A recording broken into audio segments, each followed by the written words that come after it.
All right, hi, I'm Brett Castellanos, and I'm here today to talk to you about my craft beer recommender system. So, what's the problem we want to solve here? Well, there's a lot of beer out there, and it's hard to know what to drink next. You could ask your buddy for a tip, you could look up some, top lists, but there's a lot of data out there. I think we can do better. So, how can we go about solving this problem in a better way?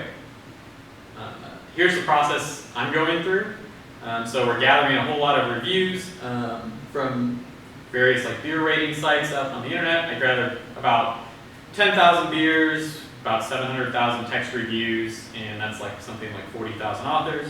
We're sending it through sort of the standard Python data science stack. In particular here, you'll note that I've got two recommender systems that we're going to talk about in a little bit. So the first one is doing some topic modeling using NMF, and the second will be an item-item similarity recommender. And lastly, it's put out on a Flask app on Amazon Flight Sale. So this is the first bit of data that we're going to talk about. This is just one review.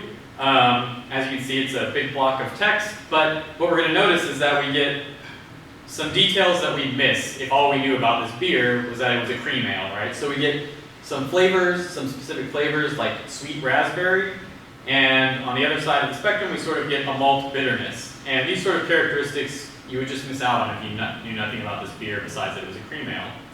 So we're extracting data from text, and then we're going to cluster the beers based on that data. So here is a dendrogram of what the output of this system might look like. And you can see it's still grouping cream ales together in this case, and it's still grouping these Belgian pale ales together. But what's nice is even though it seems like it's capturing something about the styles, that there's something real going on there, and we can say these beers are similar, it goes a little bit further. So if you look at this slightly larger cluster, you can see there's a variety of styles represented here. So we're capturing some information from those reviews based on some of the flavor characteristics and other keywords that lets us get a little more fine-grained recommendations out of the system. And then moving on to the item-item similarity recommender. This is actually using a different set of data. So along with the text reviews, I also captured some numerical reviews. So people were rating beers on a scale of 1 to 5. And this system looks at all the user recommendations for a certain beer and compares it to other beers.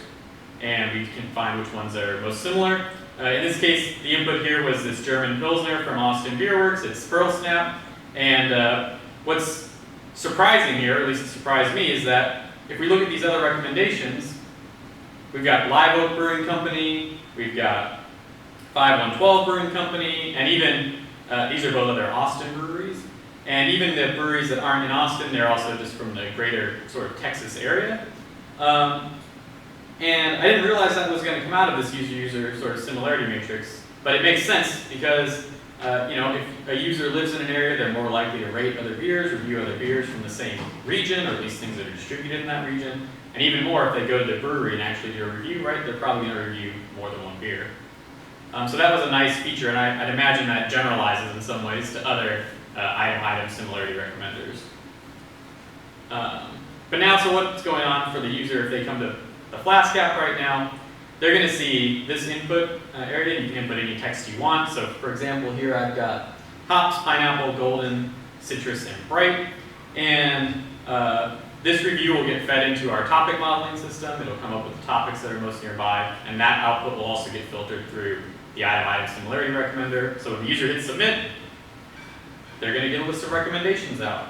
And what's nice here is that, again, it's not just giving you IPAs, which is maybe what you would expect from the input there, bright, citrus, hoppy.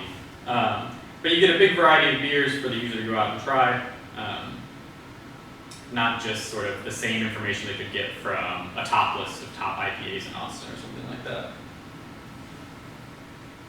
So what are the next steps here? Well, I'll focus on just the top two sort of groups, but the first, I think the recommender system could just be made, we can always make tweaks to try and get better recommendations out of the model. In particular, right now, there's no function that sort of stores recommendations that have been given recently for a user, so they can get some of the same beers over and over again.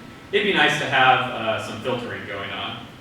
And also I think it'd be useful to add some new features. So for example, we could add information about the ABV or the IBUs of the beer that sort of captures some other features. And with that, here's my contact information. Thanks.